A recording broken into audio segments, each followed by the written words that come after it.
शंकर जी के मंदिर में नारियल फूटता है क्या? जम के बोलो सब। शंकर जी के मंदिर में नारियल फोड़ा जाता है? नहीं।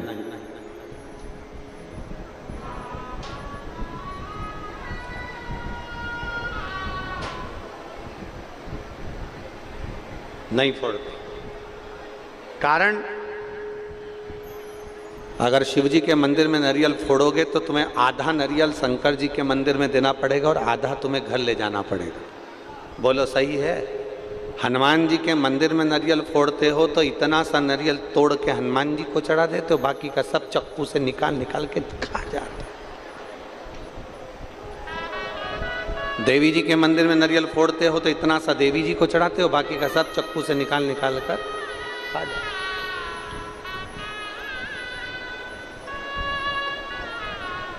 शंकर जी के मंदिर में जो चावल चढ़ता है, अक्षत चढ़ता है, ढेर सारा नहीं चढ़ता, एक चावल का दाना चढ़ता है, वो भी टूटा नहीं चढ़ता, आखा चढ़ता है, साबुत। एक दाना चढ़े पर अक्षत पूर्ण चढ़े, एक बेलपत्री चढ़े पर वो पूर्ण चढ़े, खंडित ना हो।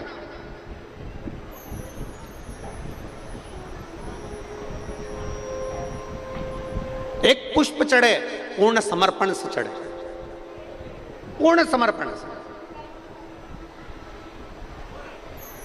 बेलपत्र भी चढ़े तो आधी अधूरी ना चढ़े, नारियल भी चढ़े तो आधा अधूरा ना चढ़े, फूल भी चढ़े तो आधा अधूरा ना चढ़े। और यहाँ शिव महापुराण की कथा कहती है, अगर शंकर को जल चढ़ाने के लिए भक्त भी अगर आ रहा है तो वो मेरी ओर पूर्ण समर्पण से आए तो मैं उसको पूर्णता के आनंद में सुख प्रदान कर सकूं। पूर्ण समर्पण।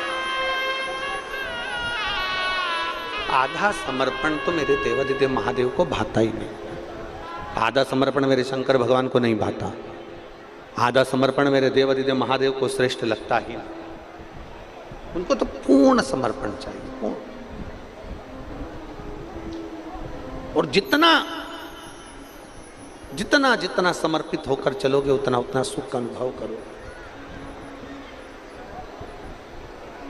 दशरथ जी महाराज से राम जी ने एक बात की सीख ले ली कि मेरे पिताजी अगर शिवलिंग का निर्माण करते हैं तो मैं भी शिवलिंग का निर्माण करूंगा। प्रतिदिन मेरे दशरथ बाबा रोज एक शिवलिंग का निर्माण करते हैं तो मैं भी शिवलिंग का निर्माण करूंगा। राम जी ने अयोध्या से चलते चलते जहां रात्रि रुकते थे, दूसरे दिन सुबह जब उठते थे शिवलिंग का निर्माण करते, पूजन करते, शिवलिंग का निर्माण कर कर फिर आगे बढ़ते, फिर पूजन करके आगे बढ़ते। हम फिर निवेदन करेंगे, पूरे राम पथ गवन में तुम चलकर देखिए, राम जी के हाथ के निर्मित शिवलिंग आपको दर्शन होंगे।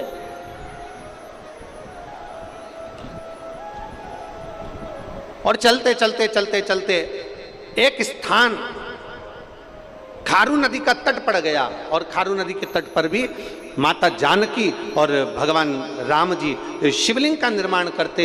इतने में समय में तभी उन्होंने क्या देखा, क्या देखा कि एक बानर जो सहज भाव में एक छोटे से पाषाण को लेकर जा रहा है, छोटे से भाव,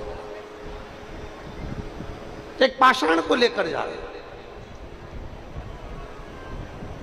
और वो पाषाण साधारण नहीं था, वो मेरा हाटकेश्वर महादेव का शंकर ही था। वो पाषाण साधारण नहीं था। उस पाषाण की ही मेरे राम जी ने अर्चना कर ली, उसी पाषाण।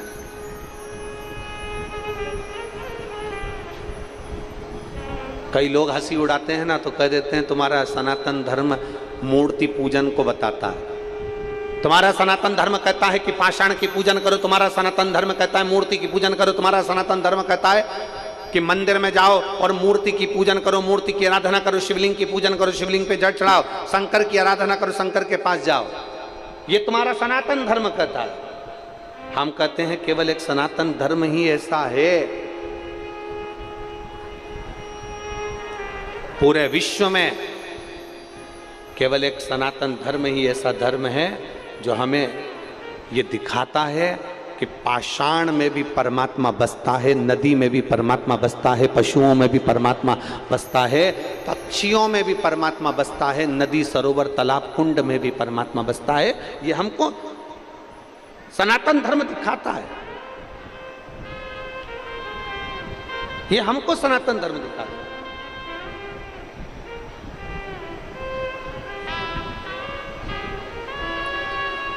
इसलिए सनातन धर्म की प्रबलता होती है। लोग कितनी भी उंगली उठाएं, लोग कितना भी कहें, लोग कितना भी अपशब्द कहें, लोग कितना भी ताना दे, लोग कितनी भी गाली दे, एक पाषाण की पूजन करना भी हमारा सनातन धर्म सिखा देता। पाषाण। और मैंने तेरे ही भरोसे बाबा, तेरे ही भरोसे हवा बिच उड़ती जवानी बाबा, और हर कटी जवानी भोले मैं तेरी पतन, शंभो मैं तेरी पतन, हवा बिच उड़ती जवानी बाबा, डोर हटो छड़ना कटी जवानी भोले मैं तेरी पतन, शंभु में तेरी पतन।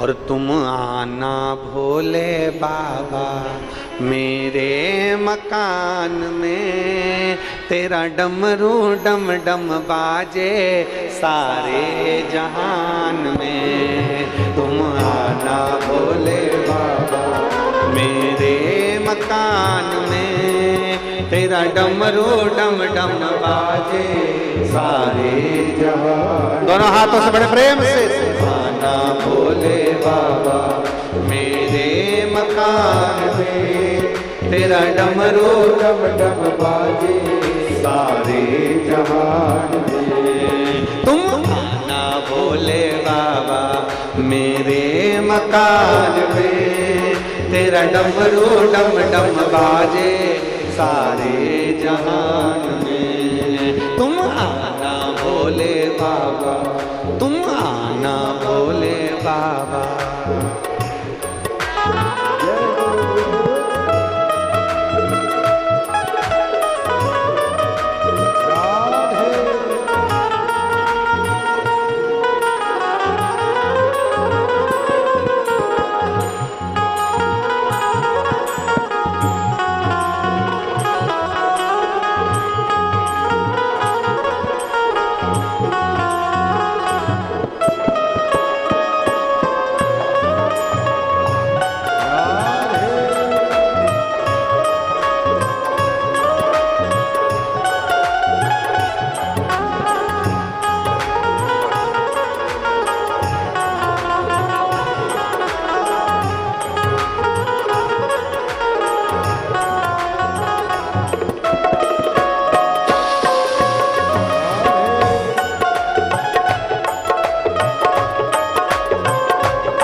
तुम पार्वती को लाना, संग गौरा जी को लाना, संग गौरा जी को लाना।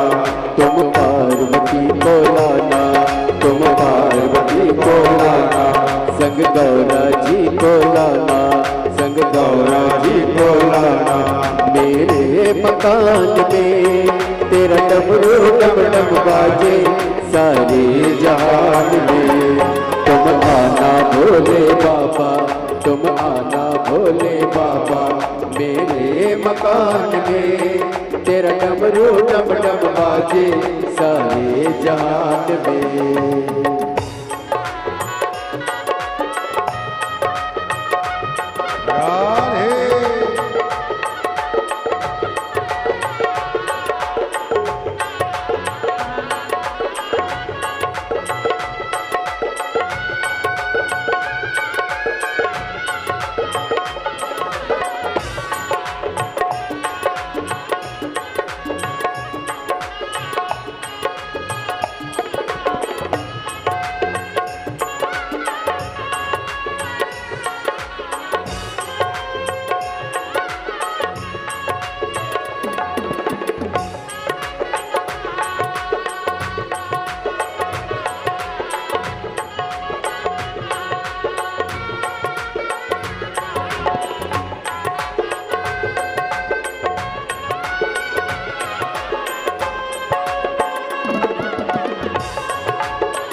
राम जी को लाना, तुम राम जी को लाना, संग सीता जी को लाना, संग सीता जी को लाना। तुम राम जी को लाना, तुम राम जी को लाना, संग सीता जी को लाना, संग सीता जी को लाना। मेरे मकान में तेरा डमरू डम डम बाजे सारे जान में। तुम आना भोले बाबा, तुम आना भोले बाबा, मेरे मकान में तेरा डमरू डम डम बाजे सारे जान में।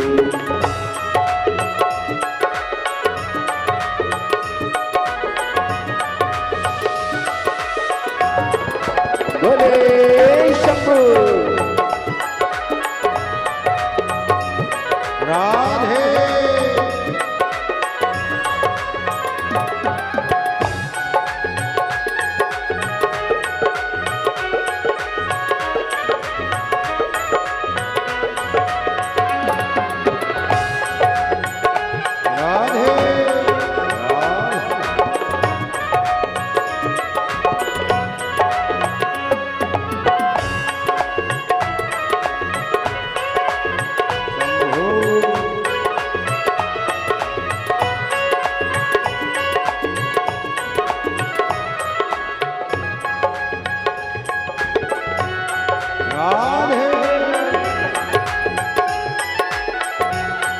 हरि बोल।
तुम विष्णु जी को लाना, तुम विष्णु जी को लाना, संग लक्ष्मी जी को लाना, संग लक्ष्मी जी को लाना। तुम विष्णु जी को लाना, तुम विष्णु जी को लाना, संग लक्ष्मी जी को लाना, संग लक्ष्मी जी को लाना। मेरे मकान में तेरा डमरू डम डम बाजे सारे जहान में। तुम आना भोले बाबा, तुम आना भोले बाबा। मेरे मकान में तेरा डमरू डम डम बाजे सारे जहान में। तुम आना भोले बाबा, तुम आना भोले बाबा। मेरे मकान में तेरा डमरू डम डम बाजे सारे जहान में। तुम आना भोले बाबा, तुम आना भोले बाबा। मेरे मकान में तेरा डमरू डम डम बाजे सारे जहान में। तेरा डमरू डम डम बाजे सारे जहान में। तेरा डमरू डम डम बाजे सारे जहान में।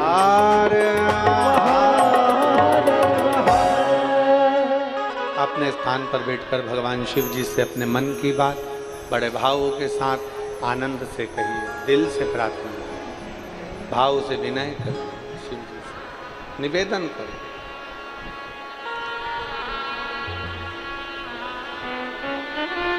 हाटकेश्वर महादेव के पावन चरणों में कथा सुन रहे हो, अमलेश्वर की पवित्र भूमि पर कथा सुन। दिल से बाबा से प्रार्थना करिएगा, जहाँ जगह मिले वहाँ बैठकर दिल से बाबा से विनय करिए, निवेदन करिए, भाव से भगवान देवाधिदेव महादेव से अपने मन की बात बड़े भाव के साथ आनंद से करिए।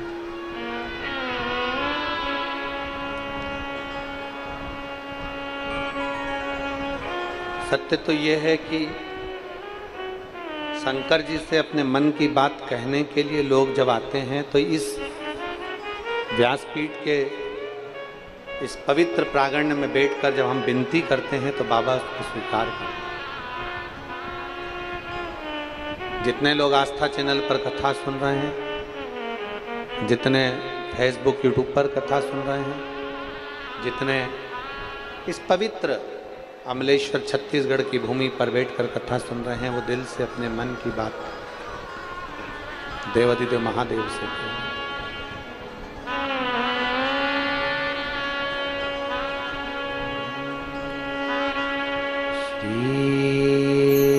शिवाय नमस्तुभ्यं, श्री शिवाय नमस्तुभ्यं, श्री शिवाय नमस्तुभ्यं, श्री शिवाय नमस्तुभ्यं।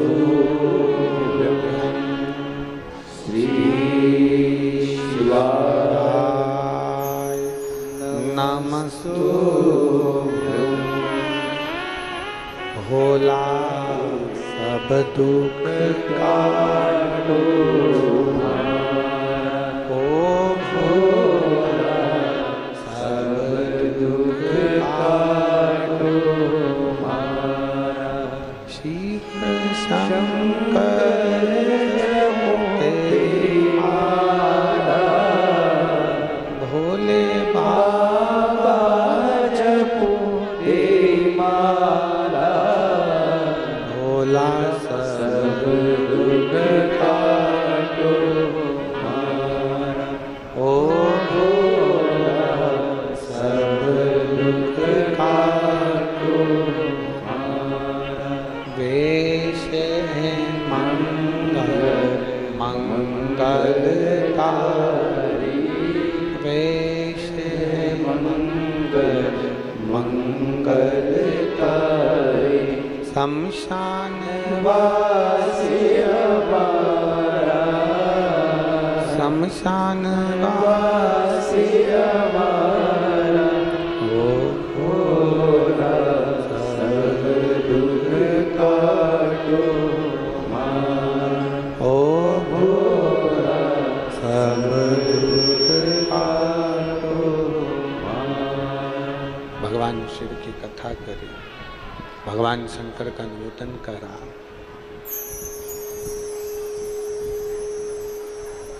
शिवलिंग निर्माण का भाव स्वयं राम जी ने दशरथ जी से लिया। प्रतिदिन निर्माण किया।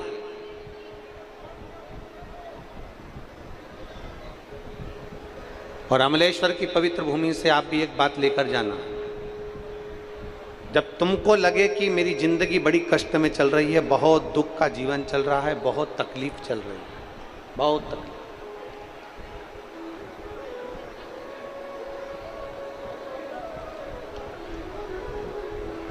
आपको लगे कि आपका जीवन बड़ा कष्टमय है, बहुत तकलीफ का जीवन चल रहा है, तब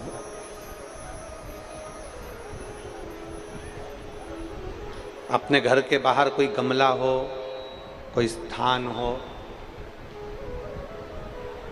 कोई पेड़ वृक्ष हो, उसकी मिट्टी को शिवलिंग के रूप में निर्मित करो।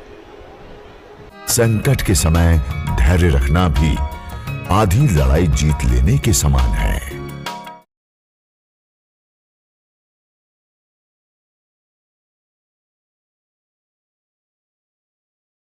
लीजिए। शिव जी की 5 बेटियां, आप भी हमारे साथ बोलेंगे, जया, विषहरा, श्यामली बारी, दौतली, देव। शंकर जी की 5 बेटियों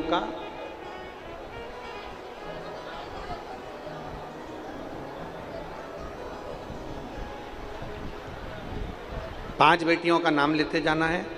वृक्ष के नीचे या किसी गमले की मिट्टी को, यदि कहीं पार्थिव शिवलिंग का निर्माण अगर आप कर रहे हैं तो घर में भी पार्थिव लिंग बनाकर, या पेड़ के नीचे या गमले में शिवलिंग बनाकर 5 बेलपत्र शिव जी की 5 लड़कियों का नाम लेकर वापिस बोलेंगे, जितने लोग सब बैठे हैं, जया, विषहरा, श्यामली बारी, दौतली, देव। शंकर जी की 5 लड़कियों का नाम लेकर एक एक बेलपत्र शिव जी को समर्पित करना। और शंकर भगवान को समर्पित करने के बाद दोनों हाथ में 2 लोटा जल लेना। जैसे कावड़ का जल चढ़ता है ना, कावड़ का जल कैसे चढ़ाते हैं, दोनों हाथ में पात्र लेकर एक साथ धार लगाते हैं, बस वैसा ही। आपको लग रहा है कि मेरी जिंदगी बहुत कष्ट में चल रही है, पूरा पूरा दुख भगवान ने मेरे ऊपर ही दे दिया, बहुत पूरी जिंदगी का पूरा कष्ट मुझे दे दिया, पूरा कष्ट आपको लग रहा है। अजय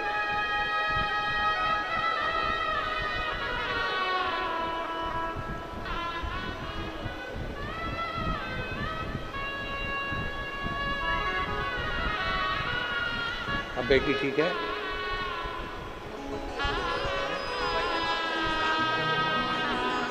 एक बेलपत्र उसको भी दे।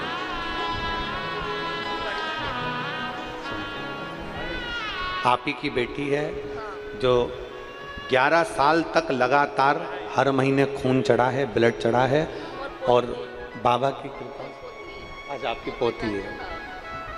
अब 1 वर्ष से उसके शरीर में ब्लड नहीं चढ़ा और डॉक्टर ने कहा कि अब ब्लड चढ़ाने की जरूरत नहीं है। जिसको 11 साल तक रेगुलर ब्लड चढ़ा, 11 साल से लगातार हर महीने खून चढ़ रहा, शिव तत्व। तो आपको लगे कि मेरी जिंदगी बड़ी दुखमय, बड़ी कष्टमय, बहुत तकलीफ चल रही, किसी वृक्ष के नीचे, किसी गमले में या अपने घर में पार्थिव लिंग का निर्माण, पार्थिव, और पार्थिव लिंग का निर्माण कर 5 बेलपत्र शंकर भगवान पर उनकी 5 लड़कियों का नाम लेकर समर्पित कर, जया, विषहरा, शामलीबारी, दौतली, देव, 5 बेटियों का नाम लेकर 5 बेलपत्र समर्पित कर हाथ में 2 लोटा जल लेकर शिवजी पर एक साथ धीरे धीरे धार लगाइए और एक घी का दीपक लगाकर प्रार्थना कर 5 बेलपत्र उठाकर अपने घर में लेकर आ जाइए। 2.5 महीने, ज़्यादा से ज़्यादा हम बोल रहे हैं 2.5 महीने, पर विश्वास करता है कि 15 दिन में वो दुख मिटेगा ही, वो तकलीफ कटेगी, वो कष्ट मिटेगा 15।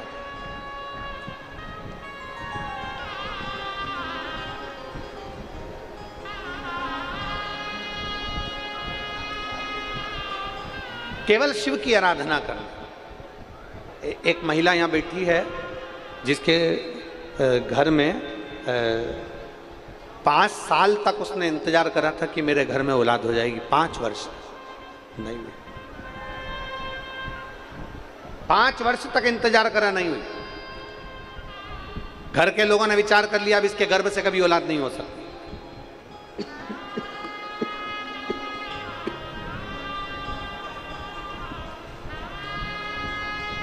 घर के लोगों ने विचार करा कि इसके गर्भ से अब संतान नहीं हो सकती। ना जाने कितनी कितनी जगह से गोदी भरवा ली, 6 साल निकल गए, 7 साल निकल गए, 8 साल निकल गए, पर औलाद नहीं। अब आखिरी में सबने छोड़ दिया कि ये तो संतान दे ही नहीं सकते, बुद्धि बिगड़ गई। घर के लोगों ने भी विचार कर लिया कि रखने से फायदा क्या, औलाद का सुखी। 9 साल निकल गए, औलाद नहीं हुई, 10 साल निकल गए, 11 साल निकल गए, 12 साल निकल गए, 13 साल निकल गए, 14 साल निकल गए, 15 साल निकल गए, 16 साल निकल गए, संतान नहीं हुई। 17 साल निकल गए, संतान नहीं हुई। 18 साल निकल गए, संतान नहीं हुई। 19वां वर्ष आया और इसने गुड़ियारी की पंडाल में बैठकर, गुड़ियारी में जब कथा हुई, गुड़ियारी के पंडाल में बैठकर कथा सुनकर बाबा की रच को अपने पेट पर लगाकर खाकर विनती करी, बाबा कुछ भी करो, अब मेरे घर में औलाद तुम ही दे सकते हो, तुम ही। पत्र है,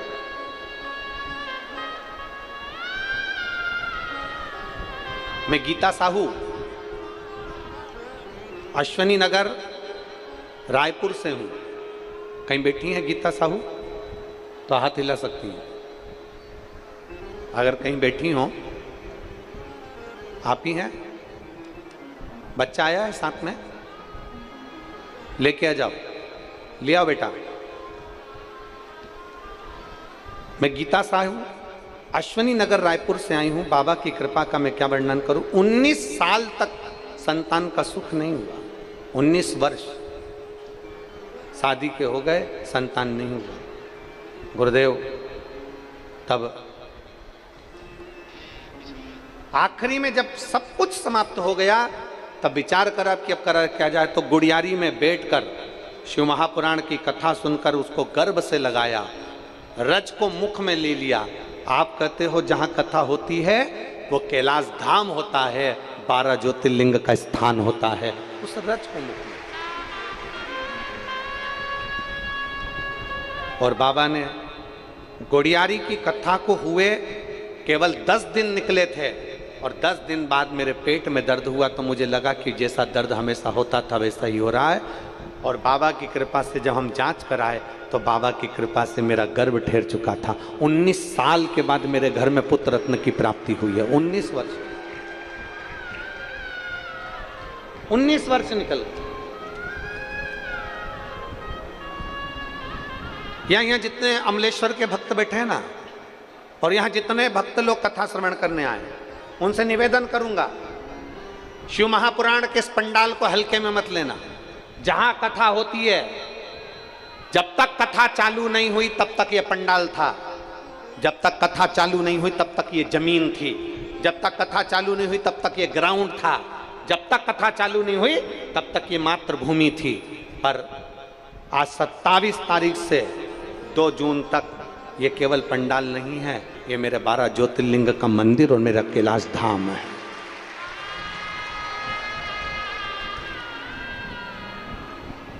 कैलाश धाम मंदिर है, और इस मंदिर के 4 पुजारियों को निश्चित करा गया है मंदिर को स्वच्छ रखने के लिए, मंदिर को अच्छा रखने के लिए और मंदिर को देख रेख रखने के लिए 4 पुजारी बनाकर भेजे भगवान ने इस अमलेश्वर की कथा को।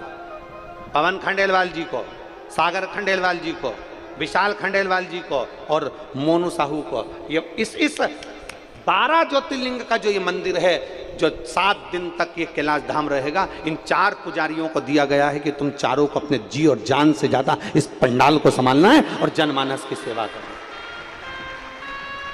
ये 4 पुजारी को निश्चित करा गया कि 7 दिन के लिए ये कैलाश पर्वत तुम्हें देखना है, 12 ज्योतिर्लिंग तुम्हें देखना है। ये आए हुए शिव भक्त नहीं, ये शंकर के गण हैं। शादी में वही जाता है जिसके यहाँ निमंत्रण पत्रिका आती है, और कैलाश धाम की कथा में वही जाता है जिसको महादेव बुलाता है। शादी में बुलाने के लिए पत्रिका भेजी जाती है, पर शंकर के गणों को बुलाने के लिए पत्रिका नहीं भेजी जाती है, कोई पत्रिका नहीं।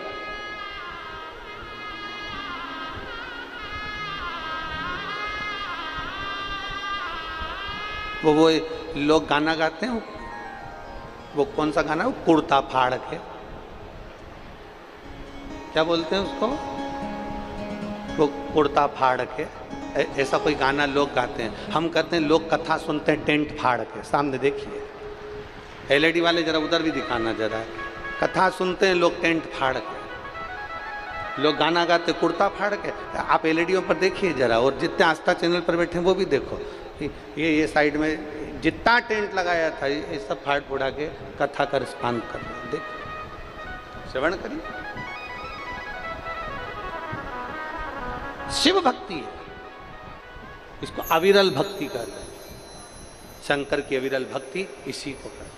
केवल शंकर के गण आए और शंकर के लिए आए, और आप 4 पुजारी हो, दिल से सेवा करो, दिल से भजन करो, दिल से कीर्तन करो, आए हुए शिव भक्तों का आदर करो, सम्मान करो, सत्कार करो, और हृदय से भगवान शंकर का आभार करिए। मैं पवन खंडेलवाल जी से भी बोलूंगा, मैं मोनू साहू जी से भी बोलूंगा, मैं विशाल जी से भी बोलूंगा, और सागर खंडेलवाल जी से भी बोलूंगा। भगवान को धन्यवाद देना कि आपके पूर्वजों का कहीं पुण्य प्रबल हुआ होगा, जो आप इस अमलेश्वर की पवित्र भूमि पर कथा करवा रहे हैं। ये पुण्य है आपके पूर्वजों का। और खाली ना जाता दर से तुम्हारे, खाली न जाता दर से तुम्हारे, मैं भी खड़ी हूँ बाएं पसारे, अपने हृदय से लगा लो, गिरा जा उठा लो, भोले अपने दर से अब तो न टारो, गिरी जा रही हो, उठा लो, भोले अपने दर से अब तो न टारो, गिरा जा रहा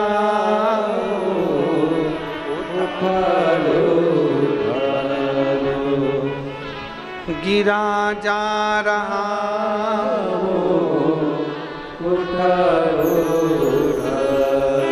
19 वर्ष के बाद हुआ। एक बार जोरदार ताली बजाना। मेरा एक बच्चा है डॉग, उसको नहीं ये अचानक से कि पंडाल में बैठ हो गया।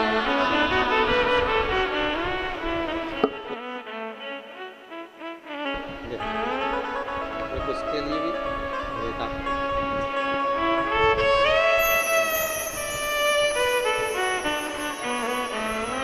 शिव तत्व है।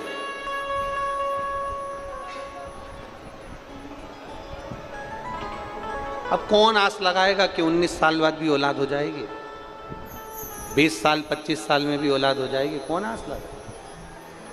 पर विश्वास, भरोसा, दृढ़ता मूल है, समर्पण मूल है। दशरथ जी ने विचार करा कि मेरा बेटा जा रहा है, क्या सिखाया जाए, क्या दिया जाए।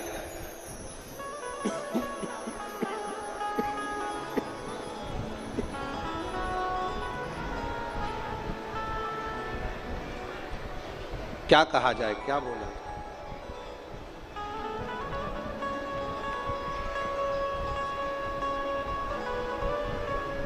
बाबा देवादिदेव महादेव शिवलिंग का निर्माण, पार्थिव।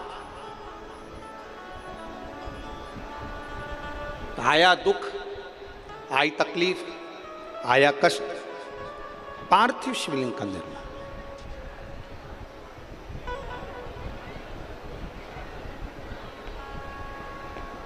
बिना शिव आराधना के कुछ भी प्राप्त नहीं हो सकता, कुछ भी। बिना शिव आराधना के कुछ भी प्राप्त नहीं हो सकता। राम जी की भक्ति चाहिए तो शिव आराधना करना पड़ेगी, कृष्ण भगवान की भक्ति चाहिए तो शिव आराधना करना पड़ेगी, देवी जी की भक्ति चाहिए तो शिव आराधना करना पड़ेगी, नारायण की भक्ति चाहिए तो शिव आराधना करना पड़ेगी। शिव आराधना केवल पूजन से ही नहीं होती है।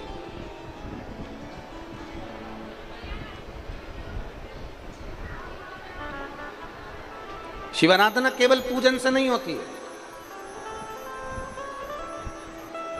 मंदिर जाओगे तो शिव आराधना होगी ये भी पक्का नहीं है। शिव आराधना किसको कहते हैं? हमने पहले अभी कुरुत की कथा में कहा था, किसी भूखे को भोजन कराना, किसी प्यासे को पानी पिलाना, किसी बच्चे को एजुकेशन की जरूरत है, किसी बच्चे को शिक्षा की जरूरत है, उसके पास धन नहीं है, उस बच्चे को अच्छी एजुकेशन कराना। किसी को दवाई की जरूरत है, उसको दवाई दिलाना। तुम्हारे घर पर दिया लग रहा है और सामने वाले का घर में अंधेरा है तो उसके घर में दिया जलाना, यह भी शिव आराधना है। कोई छोटा सा बच्चा पढ़ना चाहता है, उसको पढ़ाओ। यहां जितने मेरे जीजा बैठे हैं, जितने मेरे भाई बैठे हैं, जितने पुरुष बैठे हैं और जितनी मेरी माताएं बैठी हैं, उनसे निवेदन करूंगा, एक आप अपने लड़के को पढ़ाना और एक किसी ऐसे बच्चे को पढ़ाना जिसको पढ़ने का शौक है और उसके पास में पैसा नहीं है, उस बच्चे को पढ़ाना।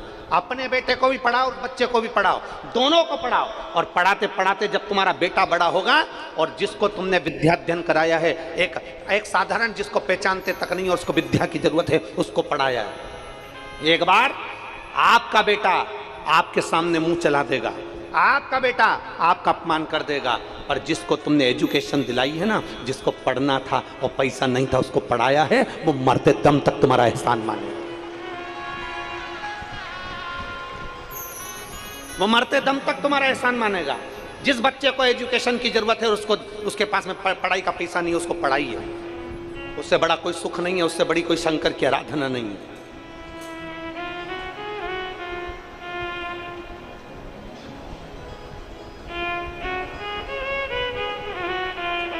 एक श्रेष्ठता लाइए अपने भीतर, श्रेष्ठता बहुत सारी।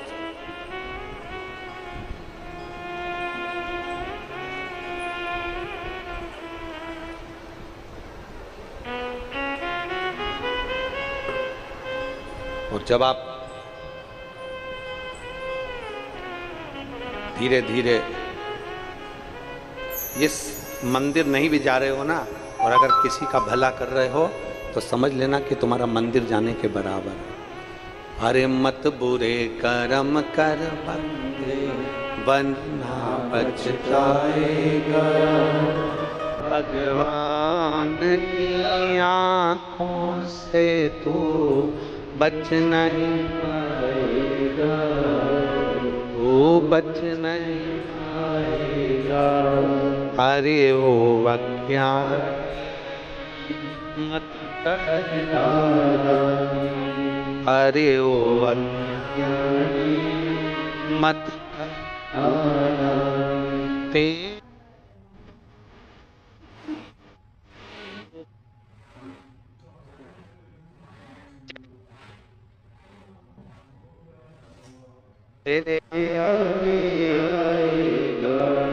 मत बुरे कर्म का परिणाम भगवान की आंखों से बच नहीं पाएगा, बच नहीं पाएगा। एक श्रेष्ठ वाणी दीजिए, श्रेष्ठ व्यवहार दीजिए, श्रेष्ठ कर्म दीजिए।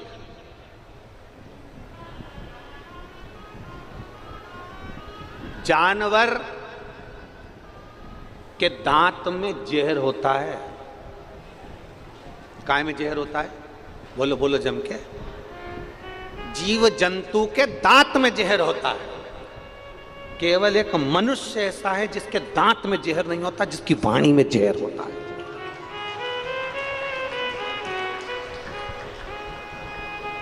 जानवर पशु के दांत में जहर होता है, केवल एक मनुष्य ऐसा है जिसके दांत में जहर नहीं होता, उसकी वाणी में जहर होता है। वो वाणी ऐसी बोल जाता है कि जहर उत्पन्न हो जाता है, वाणी ऐसी बोल जाता है कि विवाद उत्पन्न हो जाता है, वाणी ऐसी बोल जाता है कि लड़ाई झगड़ा उत्पन्न हो जाता है। श्रेष्ठता उसको कहते हैं कि अपनी वाणी का सदुपयोग करिए। कितने दिन की कथा है? जम के बोलो जरा। 7 दिन की। आप सबसे निवेदन है, बैठने के चक्कर में अपनी पड़ोसन से बेर मोल मत लेना।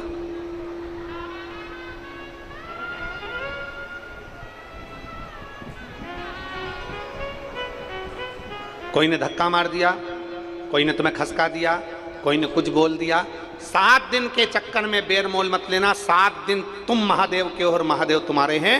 7 दिन ऐसी भक्ति करना कि शंकर भगवान की ऐसी कृपा हो कि भगवान तुम्हारी झोलियां इतनी खुशियों से भर दे कि आने वाले साल 2 साल में फिर शिव पुराण की कथा अमलेश्वर में हो जाए। ऐसी कृपा बाबा की हो।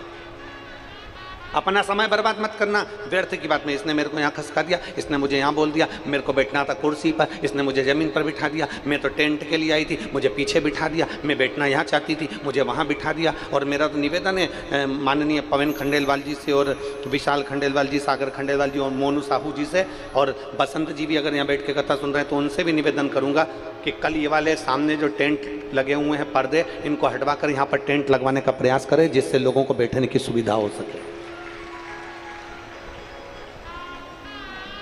बहुत लोग धूप में खड़े हुए हैं, उनके बैठने की व्यवस्था अपन कर सके, ऐसा प्रयास कल करिएगा। आज नहीं, कल की कथा में करिएगा, आराम से बैठ सकें। शिव तत्व की प्राप्ति, अपनी वाणी से किसी का हित ना हो, अपनी वाणी से किसी के लिए अपशब्द ना हो, अपनी वाणी से किसी का अपमान ना हो, अपनी वाणी से श्रेष्ठता का भाव हो। क्योंकि हम कैलाश में बैठ के कथा सुन रहे हैं, भगवान शिव के धाम में बैठकर कथा सुन रहे हैं। शिव तत्व की प्राप्ति, समर्पण की मूलता देवराज जानता है। एक देवराज नाम का ब्राह्मण है,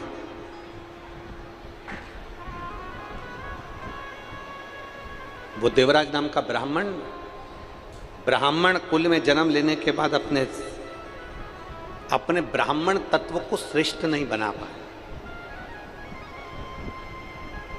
श्रेष्ठ नहीं बना पाए। कितना सुंदर बात कही, जरा ध्यान रखिएगा।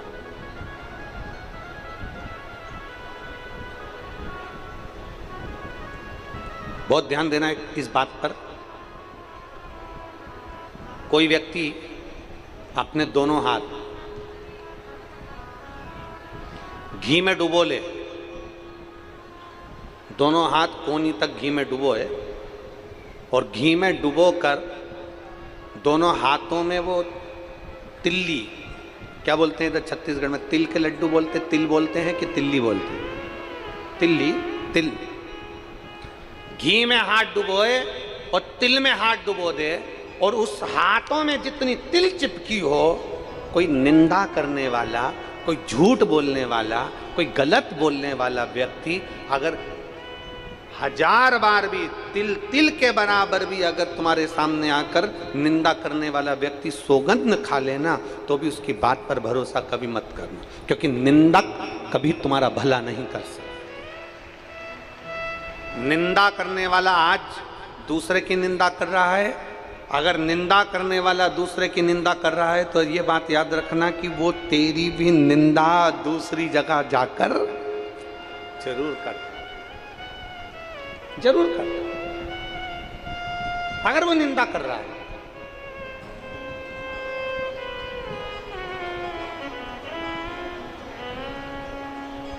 निंदा करने वाला अगर आपके दरवाजे पर आकर, आपके घर पर आकर आपकी निंदा कर रहा है,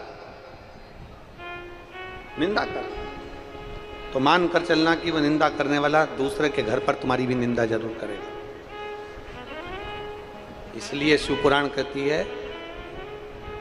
अपने भरोसे को बढ़ाइए, अपने विश्वास को बढ़ाइए, अपनी मेहनत को बढ़ाइए, अपनी लगन को बढ़ाइए, अपने कर्म के प्रति जागरूकता को बढ़ाइए, पर किसी चुगली करने वाले या अपशब्द बोलने वाले व्यक्ति से साझा न रखते हुए मन को शांत रखकर शिव मंदिर में जाकर एक लोटा जल चढ़ाइए, आप रूप अपने आप आनंद का अनुभव होगा। बोल बम का नारा है, आवाज नहीं आई, जरा दमदारी से बोल बम का नारा है, सारी समस्या का हल। कोई लेट बनता है, कोई जल्दी बनता है, शिव को जल चढ़ाने वाला सेठ जरूर बनता है, बनेगा। थोड़ी अवस्था, थोड़ा सा इंतजार,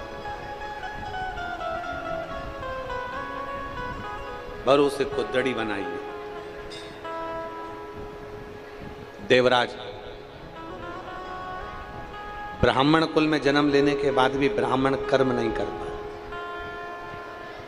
ब्राह्मण कर्म नहीं कर पाए। कोई कोई एक ऐसा होता है कि ये व्यास गादी आपको, हमको, सबको भगवान की भक्ति के लिए मिली, सब।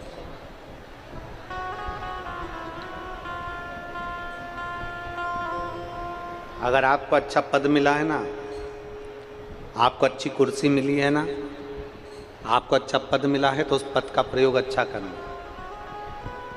कोई महिला मंडल की अध्यक्ष बन गई, कोई समाज का अध्यक्ष बन गया, कोई किसी समाज का अध्यक्ष बन गया, कोई सचिव बन गया, कोई पद आपके पास में आ गया, कोई अध्यक्ष पद आपके पास में आ गया, कोई स्थान आपके पास में आ गया, शिव महापुराण की कथा कहती है उस पद का अच्छा प्रयोग करिए,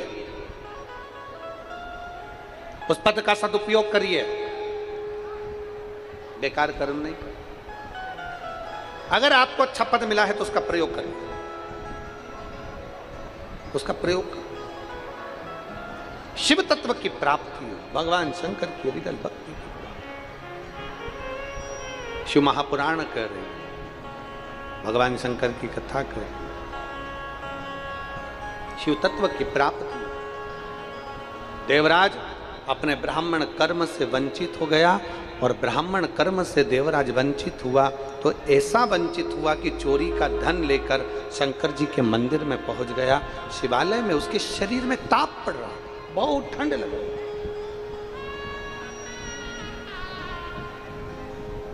देवराज के शरीर में ताप पड़ रहा,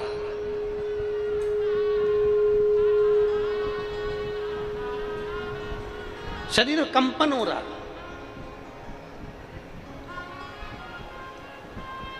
और जब देवराज का शरीर कंपन हो रहा है, ताप पड़ रही है, घबराकर शिव मंदिर में गया। क्योंकि व्यक्ति को जब ठंड लगती है तो वो कहीं छुपने का प्रयास करता है, कोई कंबल मिल जाए, कोई रजाई मिल जाए, कोई स्थान मिल जाए जहां मैं बच सकूं, जहां मैं बच।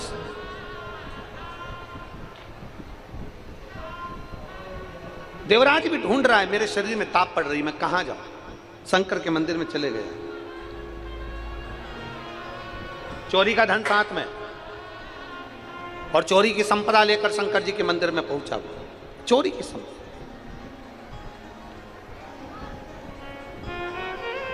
छुपा रहा था, चोरी के सामान को छुपा रहा, छुपा रहा। और चोरी का सामान छुपाते छुपाते छुपाते छुपाते बैठा हुआ शरीर में कंपन उत्पन्न हो रहा था।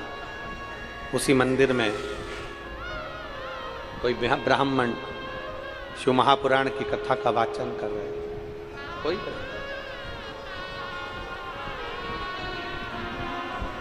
शिव महापुराण की कथा का वाचन कर रहे थे और हर हर महादेव। ब्राह्मण बार बार हर हर महादेव का नारा लगा रहे थे तो इसको कंपन हो रहा था, सर का दर्द हो रहा था। देवराज को लगा कि यहाँ रहना उत्तम नहीं है। बड़ा रुष्ट होकर उस मंदिर से बाहर निकल गया, बड़ा रुष्ट। और जब रुष्ट होकर मंदिर के बाहर निकला, गया एक बेलपत्री के वृक्ष के नीचे, एक बेलपत्री के पेड़ के नीचे बैठ गया और बेलपत्र के वृक्ष के नीचे बैठा। शरीर में ताप इतना ज्यादा था, कष्ट इतना ज्यादा था कि उसके प्राण बेलपत्री के वृक्ष के नीचे ही छूट गए। बेलपत्री के वृक्ष के नीचे ही उसके प्राण छूट गए। शरीर में कष्ट इतना ज्यादा था, शरीर में तकलीफ इतनी ज्यादा थी, बेलपत्र के वृक्ष के नीचे प्राण छूट गए। अब भगवान देवाधिदेव महादेव उसको लेने के लिए आए तो उसके मन में संशय ये उत्पन्न हो गया कि मेरे जैसा पापी ब्राह्मण घर में जन्म लेने के बाद मैं चुगली करा, ब्राह्मण घर में जन्म लेने के बाद मैंने निंदा करी, ब्राह्मण के घर में जन्म लेने के बाद मैंने निंदा कर रहा हूं, चुगली कर रहा हूं, अपशब्द कह रहा हूं, चोरी का काम कर रहा हूं, चुरा रहा हूं। ऊपर के स्पीकर बंद हैं आधे से ज्यादा। चोरी का धन है मेरे पास में, मैं ब्राह्मण कुल में जन्मा हूं और ब्राह्मण कुल में जन्म लेने के बाद, स्पीकर उन बंद पड़े सारे, ब्राह्मण कुल में जन्म लेने के बाद मेरा जन्म ब्राह्मण कुल में हुआ, फिर भी मैंने चोरी करी, निंदा करी, अपशब्द बोला, बेकार कर्म किए, गलत कर्म किए और सारे बेकार कर्म मैंने किए और उसके बाद भी मुझे कैलाश धाम मिल गया। इससे बढ़कर सुख और क्या है? आप भी जितने बैठे हो ना, भगवान को धन्यवाद देना कि ना जाने कितनी बार हमारे मुख से निंदा निकलती होगी, ना जाने कितनी बार हमारे मुख से अपशब्द निकलता होगा, ना जाने कितनी बार हमारे मुंह से गालियां निकलती होंगी, ना जाने हमारे मुंह से कितने बार लोगों के लिए अपशब्द निकल जाता होगा। उसके बाद भी देवाधिदेव महादेव ने करोड़ों की भीड़ में से छाट कर आपको शंकर की कथा में लाकर बिठाया है, तो कहीं ना कहीं शंकर की करुणा ही होगी, कहीं ना कहीं शिव की उदारता ही होगी। कहीं विचार करिएगा।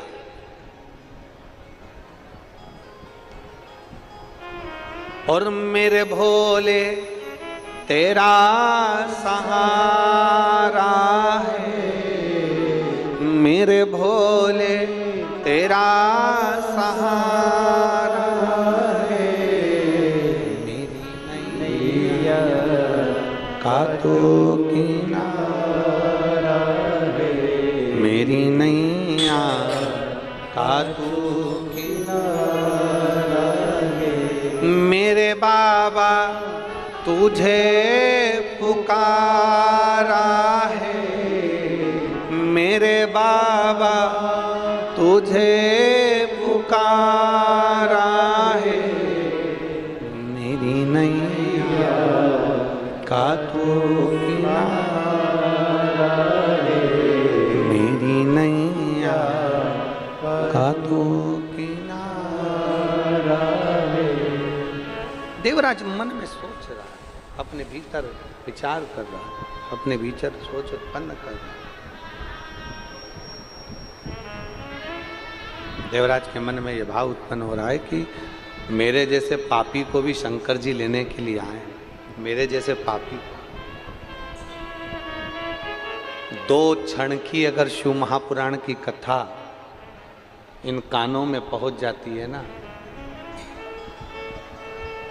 दो क्षण की शिव महापुराण की कथा यदि इन कानों में पहुंच गई तो ये मानकर चलो आपको लेने के लिए कोई दूसरा नहीं आएगा, आएगा तो मेरा देवाधिदेव महादेव ही आएगा।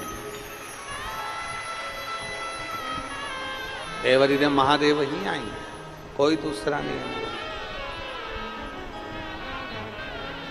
कोई नहीं।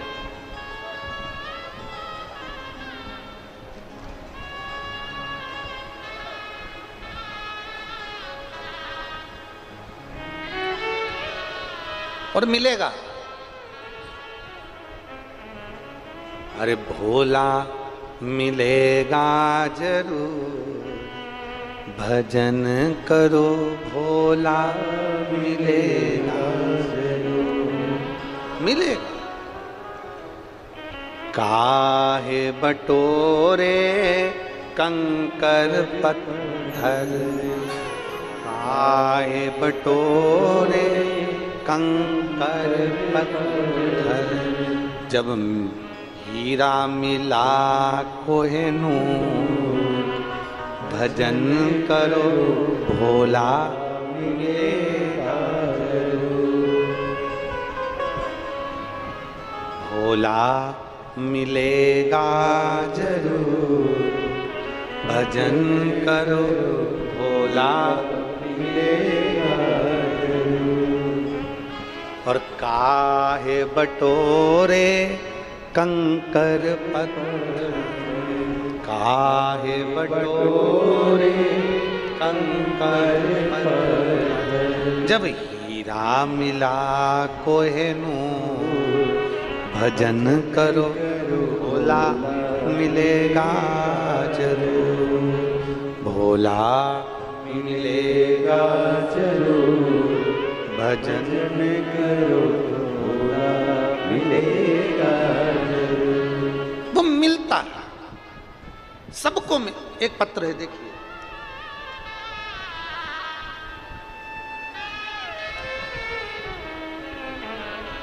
मैं रुपेश साहू दुर्ग से हूं। मेरे पिता पुनीत राम साहू, कहीं बैठे हैं रुपेश जी साहू, कहीं बैठे हो तो हाथ हिलाइए। आप ही हैं रुपेश जी?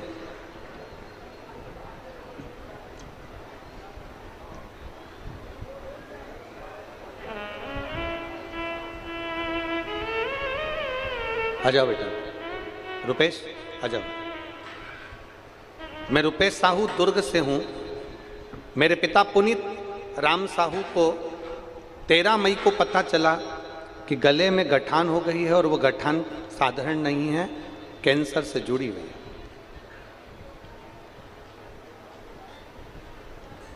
जब हमने जैसे ही सुना कि गले की गठान है और वो कैंसर से लक्षण से जुड़ी हुई है, तब हमें एकदम बड़ा शौक लगा गुरुजी, क्योंकि आज से 10 साल पहले मेरी मम्मी, मेरी माँ भी इसी कैंसर की बीमारी में गुजर गई थी। अब पिताजी के गले में कैंसर, गले में गांठ हो गई और डॉक्टर कह रहे हैं कि वो उससे जुड़ी हुई है। बाबा से प्रार्थना करी, बाबा कुछ ऐसी कृपा करो। गुरुदेव, मैं शिव महापुराण की कथा नहीं सुनता था और ना कभी मंदिर की ओर में अग्रसर था, पर आपकी कथा जिन जिन ने सुन रखी है ना, वो सब कहते हैं कि एक लोटा जल सारी समस्या का हल। पर मेरा विश्वास कैसे जागृत हो गुरुदेव? मैं कैसे मान लूं कि बाबा ये कर सकता है? गुरुदेव, जब मन में संशय तो था, परंतु अपने मां को खो चुका था तो पिता ना खो जाएं, इसलिए मैं पिताजी को जैसे ही गले में गांठ और बताया कि कैंसर लक्षण है, वैसे ही मैंने शंकर पे जल चढ़ाकर अपने पिताजी को देना चालू करा। एक बेलपत्र पिताजी के लिए उठाकर लाता और शिव जी की उन बेलपत्र देता। हमें मालूम पड़ा कि अमलेश्वर में कथा है और हमने बाबा से प्रार्थना करी। 13 मई की जांच में मालूम पड़ा था कि ऐसा ऐसा है, और हमने बाबा से प्रार्थना करी कि अगर मेरे भोलेनाथ तुम सच्चे हो ना, तो मैं दुर्ग से पैदल चलकर कथा अमलेश्वर की पहुंचूंगा, बस मेरे पापा को कैंसर नहीं होना चाहिए। बाबा 13 मई को गठान बताई, कैंसर का लक्षण बताया, सब कुछ बताया, और फिर मेरे पापा की हमने 25 मई को जांच कराई और बाबा से प्रार्थना कर कर कहा, बाबा तेरी कथा में पैदल चलकर दुर्ग से जाऊंगा, अमलेश्वर तू ऐसी कृपा कर दे कि मेरे पापा की तबीयत ठीक कर दे। और दूसरी जांच 25 मई को कराई गई जिसमें पिताजी की कोई रिपोर्ट में कैंसर नहीं आया।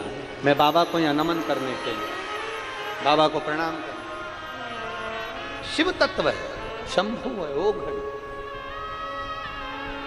उसको शिव कहते, उसको शंकर कहते। एक विश्वास को जागृत करो, सारी समस्या का हल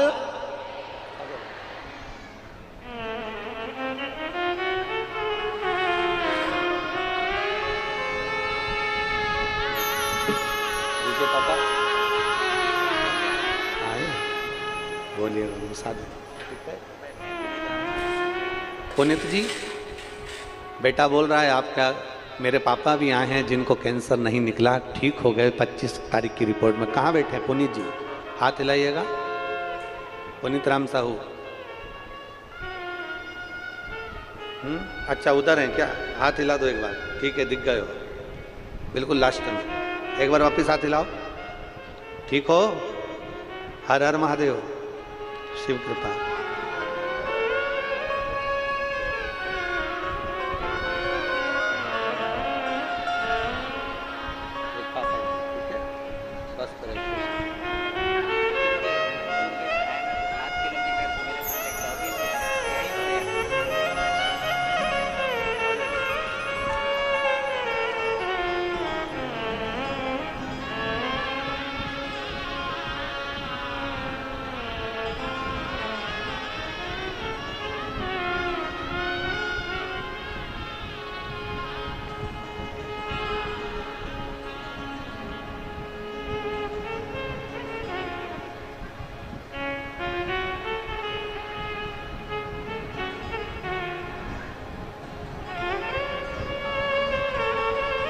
यहाँ पर एक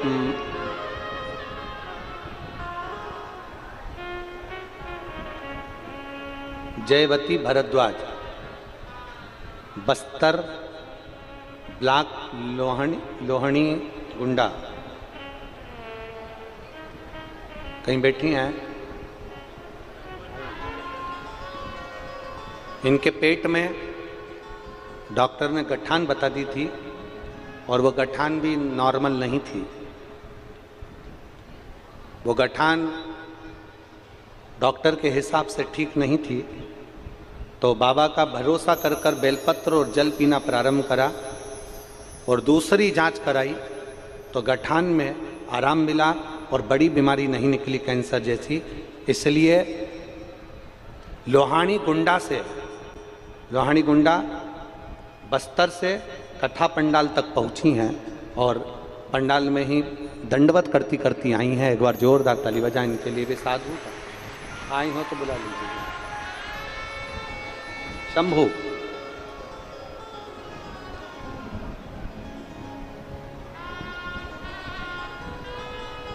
मेरे बाबा, जिनको आता है साथ में बोलेंगे सब पीछे तक।